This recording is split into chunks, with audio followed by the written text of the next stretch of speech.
अगर आपने चर्चा किया है तो आपकी उपस्थिति वहां बन गई है और उन्हें यह एहसास हो गया है कि सनी सर के नेतृत्व में एक कार्यक्रम होता है जहां पे प्रतिभा संपन्न बच्चों को सम्मानित किया जाता है।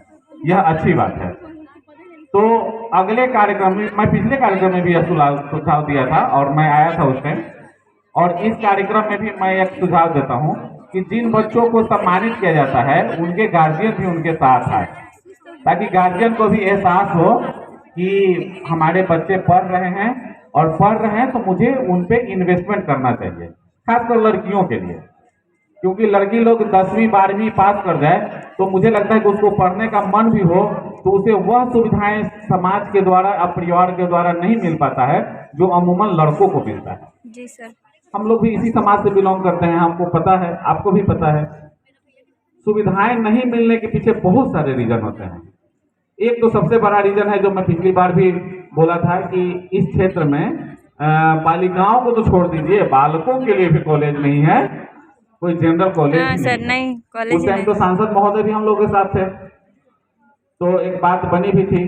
मैं करीब करीब इस बात को कि मनेर में एक डिग्री कॉलेज हो, न जाने अब तक सैकड़ों कार्यक्रम में बोल चुका हूं, एक डिग्री कॉलेज होना चाहिए। जी सर। और इस बारे में कभी भी कोई भी जनप्रतिनिधि बात नहीं करता है। आप कहेंगे तो उनके तरफ जब चेहरा देखेंगे तो उनका मुंह पीछे की तरफ होगा या साइड में होगा, तो उनको लगेगा कि ये कौन बात कर दिया। मतलब कि कोई सामुदायिक भवन या गली नली की डिमांड नहीं की जा रही है, ना उनसे चापाकल मांगा जा रहा है, ना वृद्धा पेंशन मांगा जा रहा है। मांगा जा रहा है क्या? शिक्षा के लिए। कॉलेज मांगा जा रहा है। किस लिए? हमको शिक्षा पढ़ने के लिए। मनेर के बच्चे चाहते हैं कि उनका जो शिक्षण हो वह घर से बगल में हो, लेकिन नहीं हो पाता है। इसके पीछे दुनिया भर के लॉजिक दिए जाते हैं। मैंने स्थानीय विधायक और स्थानीय सांसद से खुलकर इस बारे में बात किया है। उनके अपने तर्क हैं कि 10 से 12 किलोमीटर एक अनुमंडल में, 10 से 12 किलोमीटर के अंदर में दूसरा कॉलेज नहीं हो सकता है। तो इसके लिए ये क्यों नियम है? इसको सुधार किया जाए ना। हरदी छपरा यहां से 6 किलोमीटर है और उसको अगर पढ़ना हो तो सबसे नजदीकी कॉलेज कौन सा पड़ेगा उसको? बीटा। तो 6 और 11 17 किलोमीटर चल के कितने लड़कियां जाएंगी पढ़ने के लिए? कौन गार्जियन है जो भेजेगा अपने बच्चों को पढ़ने के लिए? 4:30 तक क्लास होगी, हरदी छपरा जाते जाते उसको 7 बज जाएगा। दिक्कत है ना? यस सर, बहुत। तो इन दिक्कतों से मुक्ति के लिए यहाँ पे खास करके लड़कियों को आंदोलन करना पड़ेगा, रोड पे आना पड़ेगा, जो प्रतिनिधि सामने दिखे उसे बात करना पड़ेगा और कहना पड़ेगा कि हम तोरा से कोई वृद्धा पेंशन और आधार कार्ड में नाम सुधरवावे के गली में सीलिंग और फैन लगाने का जुगाड़ नहीं मांग रहे हैं। हम आपसे अपनी शिक्षा के लिए और उच्चतर शिक्षा के लिए कॉलेज की डिमांड कर रहे हैं। और यह बात मैं हर एक मन से बोलता हूं, लेकिन ऐसा कुछ होता नहीं है। तो कहना तो ढेर सारा बात था, सर ने मुख्य वक्ता के रूप में रखा है और उम्मीद होती है कि जब मंच से आएंगे तो कुछ बातें होगी। तो ठीक है, आज का सीजन चल रहा है कुछ चीजों का, तो हम लोग कुछ पढ़ाई लिखाई की तरफ ध्यान दे देते हैं और कुछ विशेष बातों को सुनने का प्रयास करते हैं। जैसे अभी हाल में बिहार सरकार द्वारा शिक्षक की बहाली हो रही है, टीचर का पीपीएससी, और बहुत धड़ाधड़ रिजल्ट भी आ रहे हैं। 6ठी से 8वीं, 1 से 5वीं, 9वीं 10वीं और 11वीं 12वीं, यही रिजल्ट है। तो आज सुबह मैं रिजल्ट देख रहा था, तो रिजल्ट देख रहा था कौन कौन सा आया, तो मुझे उस पर नजर पड़ा संस्कृत, संकाय और उर्दू विषय तो और भी थे। इन दोनों का रिजल्ट मैंने देखा। मुझे देखना सिर्फ इतना था कि इसमें कटअप कितना है और इसमें कौन लोग पास है, समाज का वह कौन वर्ग है। तो मुझे मालूम था पहले से इस विषय पे मेरा सामाजिक अध्ययन है और मुझे मालूम था कि इसमें रिजल्ट का टाइप क्या होगा।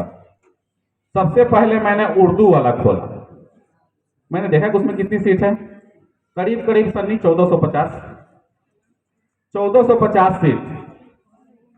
हमारे बगल में चंदन और हमारी चाची नीतू चाची बैठी थी जो अभ्यर्थी हैं इस एग्जाम के।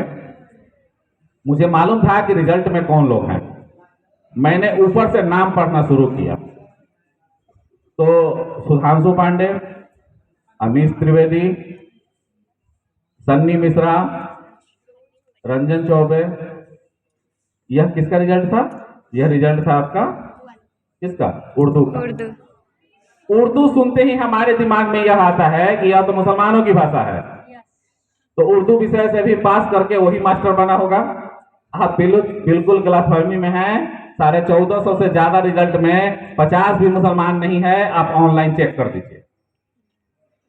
उसमें ज्यादातर कौन लोग हैं? हिंदू। हिंदू है। और हिंदू में भी कौन है? उच्चतर वर्ग के, जनरल कैटेगरी से ब्राह्मण वर्ग, उनका संख्या सबसे ज्यादा है, क्योंकि उसमें आरक्षण नहीं है।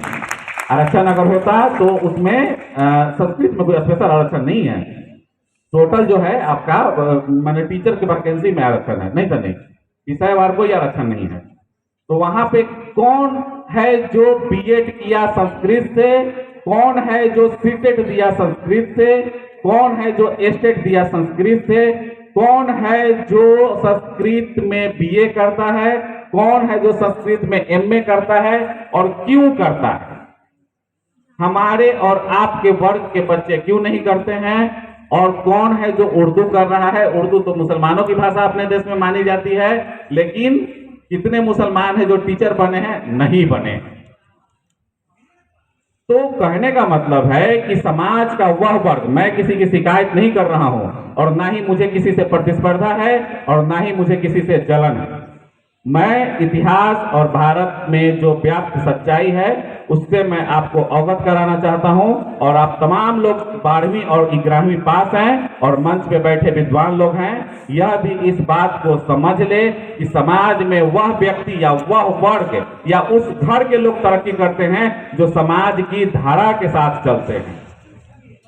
समाज का उस वर्ग को मालूम है कि किस विषय से हम क्या करेंगे तो कितने कटअप और कम पढ़ाई में और कम प्रतिस्पर्धा में हम सफल हो जाएंगे। सोचिए, जो 1450 ब्राह्मण वर्ग के लोग टीचर बने हैं, उनकी स्थिति, और जो एक बेरोजगार है जो टीचर के लिए डिस्क्वालीफाई हो गया है, उन दोनों की परिवार की स्थिति में आज से 10 साल से 15 साल के बीच में क्या परिवर्तन आएंगे, समझ सकते हैं आप? थोड़ा सा पीछे जाते हैं, दौर याद कीजिए 1998, 99, 2001, 2002। यह दौर है जब भारत में नई नई टेक्नोलॉजी, कंप्यूटर और अन्य तकनीकों का विकास शुरू हुआ था और यहाँ पे एक बड़ी मात्रा में जॉब कंप्यूटर में मिल रहे थे। तो समाज का वह वर्ग जो उस टाइम अपने बच्चों को साधारण ग्रेजुएट न करा के बीटेक और एमटेक कराया, वो बड़े पैमाने पर सफल हुए और देश के तमाम बहुराष्ट्रीय कंपनियों में उनकी भागीदारी बढ़ी और बड़े बड़े पोस्ट पर वो पहुंचे। जब समाज के जागरूक लोग बीटेक करा रहे थे तो हम अपने बच्चों को, या समाज के वह वर्ग जो ओबीसी, एससी, एसटी कहे जाते हैं, वे क्या कर रहे थे? वे अपने बच्चों को बड़ी मुश्किल से 10वीं पर पास करा के अपने कार्य को इतिश्री समझ लेते थे और ग्रेजुएट बहुत हुआ तो साधारण विषय से ग्रेजुएट, जिसको हम लोग हिस्ट्री, पॉलिटिकल साइंस, जियोग्राफी, या बहुत हुआ तो फिजिक्स, केमिस्ट्री, मैथ और बायोलॉजी से करते थे, उसे साधारण ग्रेजुएट माना जाता था और कंप्यूटर के युग के जमाने में उन्हें नौकरी प्रदान नहीं होती थी। यह दौर चला 2008, 9, 10 तक। 10 के बाद तो बीटेक करने वाले एक साधारण डिग्री ही मानी जाने लगी देश में, उनका तो कोई मूल्य ही नहीं रहा। आज कोई लड़का से पूछे कि बउआ तू क्या करे था, वो बोलेगा कि हम तो इंजीनियर ही, तो देख के आदमी मुस्कुराता, अच्छा इंजीनियर है तो बैठा घरे, स्थिति है ये। सही बात है। तो फिर आज के दौर में कौन ऐसा पढ़ाई है जिसको करके हम आगे जा सकते हैं? जा रहा है ना लोग। तो वही वो पढ़ाई है कि बिहार सरकार नौकरी निकालेगी या भारत सरकार नौकरी निकालेगा जिसमें उर्दू के 450 सीट रहेगा और 4200 सीट रहेंगे संस्कृत के, और संस्कृत से जो बीए एमए करेगा वो मास्टर आराम से बन जाए। एकदम सही बात। और पीछे ले चलें, इतिहास का ज्ञान होना जरूरी है ताकि हम लोग सीखे उस चीज को। हम लोगों को समाज में जो दौर चल रहा है उससे सीखते रहना चाहिए। जैसे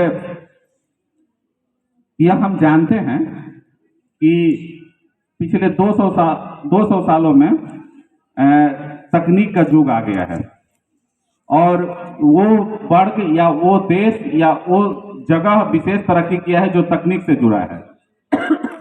आज से 200 साल पहले जाएंगे तो जितने भी राजा महाराजा हुए उनका जो कार्य करने का क्षेत्र था वह था गंगा जमुना ब्रह्मपुत्र का दोआब, जहां पे मतलब खेती बाड़ी होता था।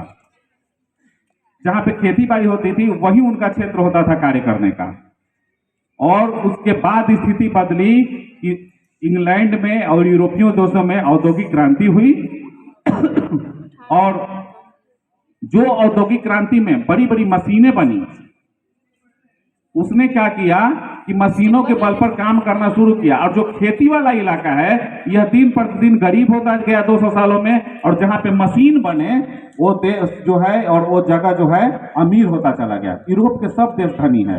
भारत में ही देख लीजिए भेद, जहां पे खेती हो रही है वो वर्ग और वह जगह गरीब है, और यही के लोग खेती बाड़ी करने वाले लोग जो आज से 200 साल पहले बिल्कुल एकदम सोने की चिड़िया वाले जगह कहे जाते थे और बाकी वो सब गरीब कहलाते थे, और यही लोग अब जाकर मजदूरी करते हैं। कहाँ कहाँ जहाँ पे मशीन लगी है, कहाँ कहाँ मशीन लगा है?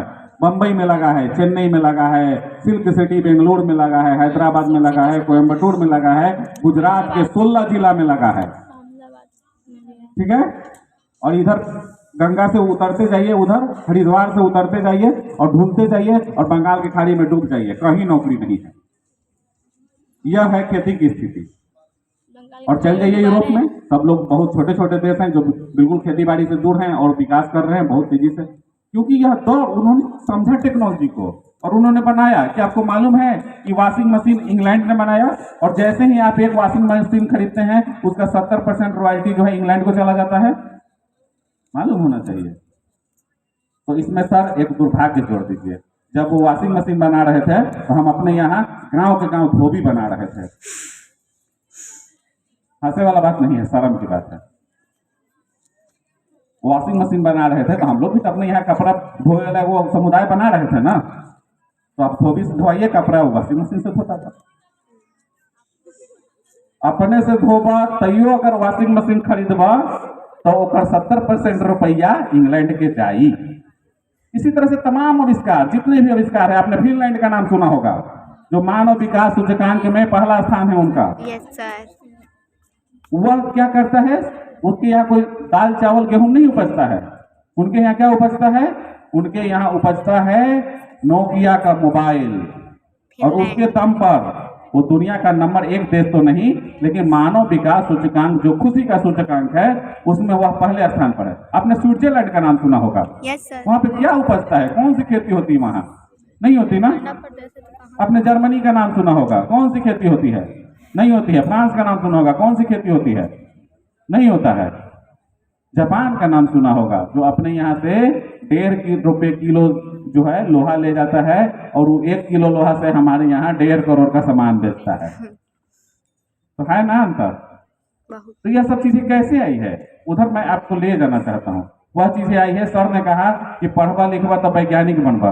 सर कैसे वैज्ञानिक बनेगा ये जाके लेकर? कोई चांस ही नहीं है बनने का। एक भी स्कूल में 9वीं 10वीं में हम पढ़ते हैं कि हाइड्रोजन ऑक्सीजन मिला तो जल बनेगा, ठीक है, पोटेशियम परमैंगनेट के पानी में डाल दो तो वो शुद्ध हो जाएगा। पढ़ते हो ना आप लोग? रटंत विद्या। आप लोग इतने मतलब 12th पास हो और टॉप कर रहे हो, किसी किसी को 90% 95% है। क्या जीवन में आपने परखनली छुआ है? हाँ छुआ है। हाथ उठा तो कितने बच्चे हैं जो थर्मल फ्लक्स का नाम सुना है? थर्मल फ्लक्स नाम सुना है हम। अभी परखनली का मुड़ी डोला लगा। थर्मल फ्लक्स किसको कहते हैं? नहीं मालूम है। हम लोग इस बड़े कॉलेज संस्थान में खड़े हुए हैं अभी, यहाँ कितने केमिस्ट्री के लैब है? नहीं है ना। है तो काहे लगी है? केकरा देखे लगे? ताला को देखने के लिए। उसमें ताला लॉक। हाँ, तो तमाम ताले तोड़े जाएं जो हमारे शिक्षा के लिए है। तोड़ दिए सर। और हमको यह बताया जाए कि अगर हम स्कूल में पढ़ रहे हैं कि हाइड्रोजन ऑक्सीजन मिलने से जल बनता है, तो कितने जल बन रहा है? कहाँ है जल? दिखाई देना चाहिए। जब तक वो आप देखेंगे नहीं तब तक आपके अंदर वैज्ञानिक चेतना नहीं जगेगी अच्छा, ठीक और नहीं है। पढ़ पाएगा। हमारे और पास सर चिल्लाते आप फाइव रह सेंस है जाइए ना। कि बच्चा जो है सर, हम वैज्ञानिक लोग बनेगा, बस एक नहीं ही बन सेंस सकता का है, ज्यादा उपयोग कहा किसी भी परिस्थिति में नहीं बन सकता है। बस हम लोग हम उतनी देर से बात कर रहे हैं, आपको इसी तरफ लाना था। इतिहास में और पीछे जाइए तो भाषाई ज्ञान के आधार पर समाज में भेद हुए हैं और जो समाज का सबसे कमजोर वर्ग है वो अपनी अज्ञानता और अभाव के कारण समाज से पिछड़ता गया। इस देश में मिला जुला कर सब कुछ ठीक ठाक चल रहा था। इसी बीच में 712 ईस्वी में यहाँ एक आक्रमण होता है विदेशियों के द्वारा, मोहम्मद बिन कासिम। और साथ ही साथ ध्यान से सुनिएगा, 200 से 300 सालों में यहाँ की सभ्यताएं बदल जाती है और दिल्ली सल्तनत के रूप में समाज में एक ऐसा वर्ग आता है जिसकी भाषा बिल्कुल अलग था। यस वे क्या बोलना चाहते थे? वो बोलते थे तुर्की, अरबी और फारसी। यस सर ठीक है, तुर्की, अरबी और फारसी। उस भाषा को ध्यान दीजिएगा, मैं पढ़ाई लिखाई की बात कर रहा हूं। उस भाषा को जिस किसी ने समझने का प्रयास किया वह समाज में तरक्की कर गया, क्योंकि वह भाषा राजा की भाषा थी, वह भाषा थी प्रशासन की भाषा। फिर एक दौर बदला, इंग्लिश का यहाँ के हुक्मरानों को यह महसूस हुआ 16वीं सदी में कि नहीं, इस देश में और भी भाषाओं का विकास होना चाहिए प्रशासन के रूप में, और उस भाषा का नाम हुआ उर्दू, जो कि हिंदी और अरबी का मिक्सअप था। और यह समझा जाता था कि उर्दू जो है यह मादरे लैंग्वेज है, मतलब कि मातृभाषा है और इससे प्रशासन के काम किए जा सकते हैं।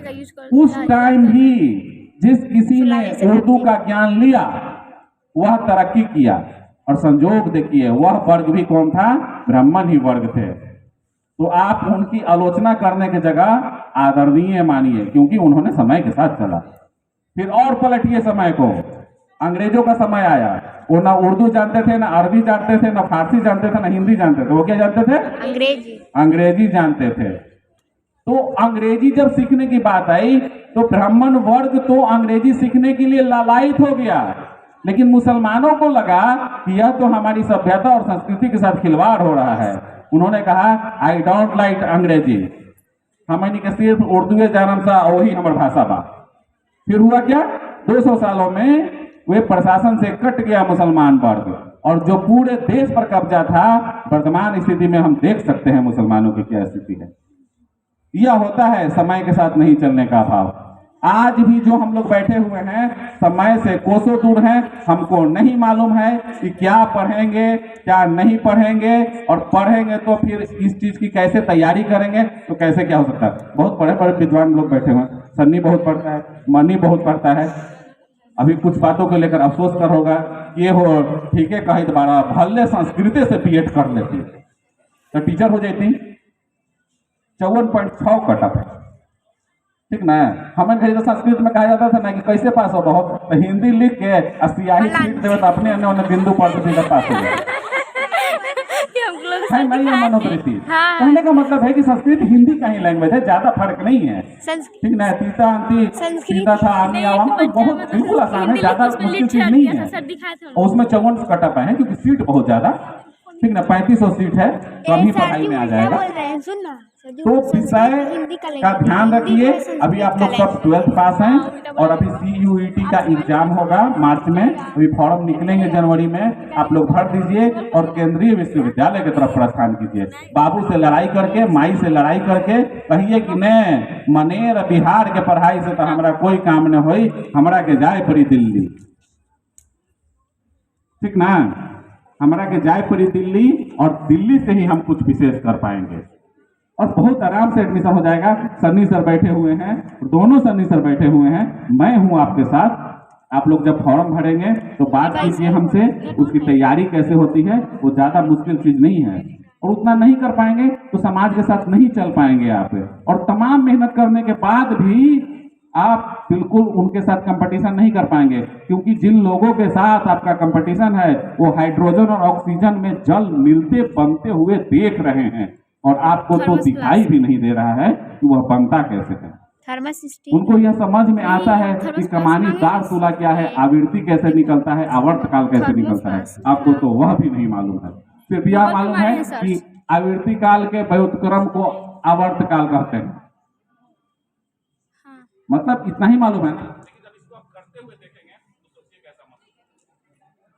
तो ठीक है, बहुत सारा बात हो गया, फिर कभी कुछ इसी तरह से कार्यक्रम होगा तो हम लोग बात करेंगे। यही थर्मस फ्लास्क है। आप लोग के लिए exam what is a thermos flask used for?